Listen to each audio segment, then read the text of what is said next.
ఖచ్చితంగా మేయర్ స్థానాన్ని చేజిక్కించుకోవాలంటే కూడా మంత్రి పొంగులేటి శ్రీనివాసరెడ్డి చాలా మొదటి నుంచి కూడా పట్టుబడుతూ వచ్చారు. కొత్తగూడెం కార్పొరేషన్ గెలుపు పరిస్థితులన్నింటినీ కూడా ఆయన భుజస్కంధాలపై మోసారని చెప్పుకోవాలి. కానీ ప్రస్తుతం మేయర్ స్థానం దక్కుతుందా లేదా అనే అంశంపై నిన్నటి వరకు కూడా చాలా పెద్ద ఎత్తున సందిగ్ధత కొనసాగిన తర్వాత నిన్న రాత్రి అటు సిపిఐ తమ మిత్రపక్షం అంటూ ఇరు పార్టీలు కలిసే 45 స్థానాలు గెలుచుకున్నామంటూ కూడా ఇరు పార్టీల నేతలు స్పష్టంగా తమ అభిప్రాయాన్ని వ్యక్తం చేయడం జరిగింది. కానీ ఏది ఏమైనప్పటికీ సిపిఐ మాత్రం చాలా వ్యూహాత్మకమైనటువంటి పొలిటికల్ స్ట్రాటజీకి తరలిందని చెప్పుకోవాలి. ఎందుకంటే దాదాపు ఇప్పటికే ప్రభుత్వం ఏర్పడి 2 ఏళ్లు కావస్తుంది, మరొక 3 ఏళ్లు కాంగ్రెస్ అధికారంలో ఉండబోతుంది. ఈ సమయంలో తొలి 2.5 ఏళ్ల పాటు కార్పొరేషన్ మేయర్ స్థానాన్ని సిపిఐ చేజిక్కించుకోబోతుంది. ఆ తర్వాత అప్పటి పరిస్థితులు ఏ విధంగా ఉంటాయి, అప్పటి పరిస్థితులకు అనుగుణంగా నిర్ణయం తీసుకునే అవకాశం ఉంది. కానీ మొత్తానికైతే 5 ఏళ్ల పాటు 2.5 ఏళ్లు సిపిఐ, 2.5 ఏళ్ల పాటు కాంగ్రెస్ పవర్ షేరింగ్ అయితే ఒప్పందం కుదుర్చుకుంది. ప్రస్తుతం రాజకీయ అనిశ్చితి అయితే తొలగింది. ప్రస్తుతం సిపిఐ శ్రేణులు అదేవిధంగా కాంగ్రెస్ పార్టీ శ్రేణులు కూడా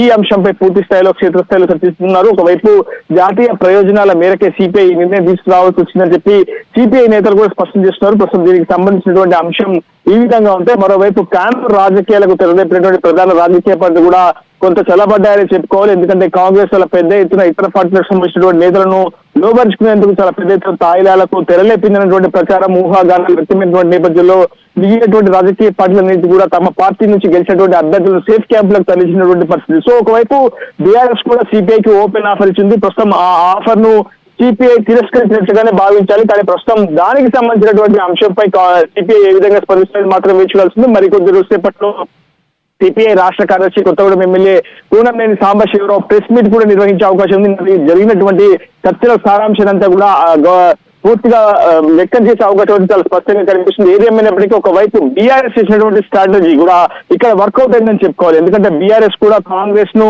ఒక ఇబ్బందుల్లో పెట్టివేసింది. బేషరతుగా తాము సిపిఐకి మద్దతిస్తామని చెప్పడంతో ఒకసారిగా కాంగ్రెస్ కు మరొక ఆప్షన్ కూడా చేయడంలో కూడా బీఆర్ఎస్ స్ట్రాటజిక్ గా ముందుకు వెళ్ళిందని చెప్పుకోవాలి. సో సిపిఐ కాంగ్రెస్ మధ్య జరిగినటువంటి చర్చలన్నీ ఫలించాయి. రాజకీయ ఉత్కంఠకు రాజకీయ అనిశ్చితికి పూర్తిగా తొలగిపోయింది. కొత్తగూడెం కార్పొరేషన్ మేయర్ స్థానాన్ని పవర్ షేరింగ్ విధానంలో అటు సిపిఐ ఇటు కాంగ్రెస్ రెండు కూడా అనుభవించబోతున్నాయి.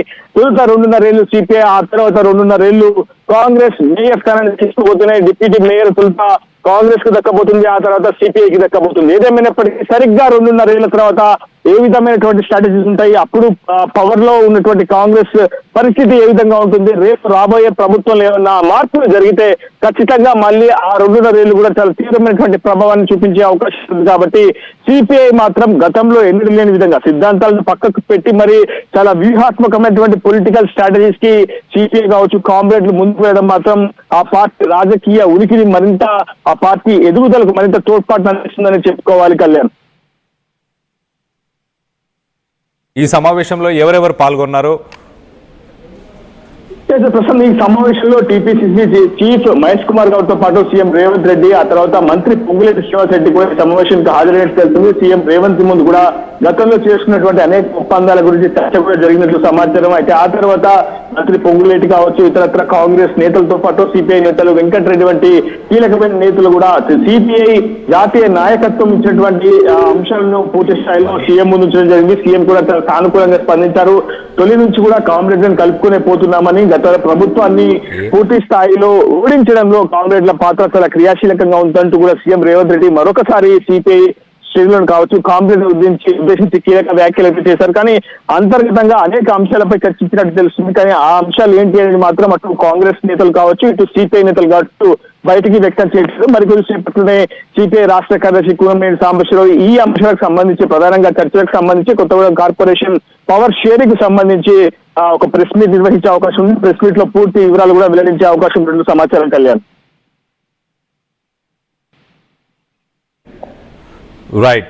Right Uday, thanks for the latest update. So మొత్తం మీద ఇటు కొత్తగూడెంలో సస్పెన్స్ అయితే వీడిపోయింది. మొత్తానికైతే ఇటు ముందుగా ఇటు బీఆర్ఎస్ పార్టీ ఇటు సిపిఐని సంప్రదించింది. మేము అన్ని విధాలుగా మీకు సపోర్ట్ చేయడానికి రెడీగా ఉన్నాం, మీకు ఎలాంటి అంశాల మీద మీకు సపోర్ట్ కావాలన్నా ఇవ్వడానికి రెడీగా ఉన్నామంటూ ఇటు మొదటగా ఇటు కేటీఆర్ కూనంనేని సాంబశివరావుకి ఫోన్ చేసి మాట్లాడాను అన్నట్టు తెలుస్తుంది. సో ఇటు కూనంనేని అన్ని కార్పొరేటర్స్ని మీకు ఇచ్చేస్తాము అని ఆయన చెప్పుకొచ్చినట్టు తెలుస్తుంది. ఇటు కేటీఆర్ ఏం మాట్లాడారు ఒక్కసారి కేటీఆర్ మాటలోనే వినే ప్రయత్నం చేద్దాం. సింగరేణిలో జరుగుతున్న దుర్మార్గం వచ్చే ముందు మిత్రులు కొత్తగూడెం శాసనసభ్యులు రాష్ట్ర సిపిఐ సెక్రటరీ సాంబశివరావు గారితో కూడా నేను మాట్లాడాను. కొత్తగూడెంలో కూడా ఈరోజు హంగ్ వచ్చింది. అక్కడ కూడా సిపిఐకి 25 ఏదో వచ్చినట్టున్నాయి, మాకు 9, 10 వచ్చినట్టున్నాయి. కాబట్టి నేను వారికైతే ఓపెన్ ఆఫర్ ఇచ్చినాను. సింగరేణిలో జరుగుతున్న కుంభకోణాలు, సింగరేణిలో జరుగుతున్న దుర్మార్గాలు, అరాచకాలకు అడ్డుకట్ట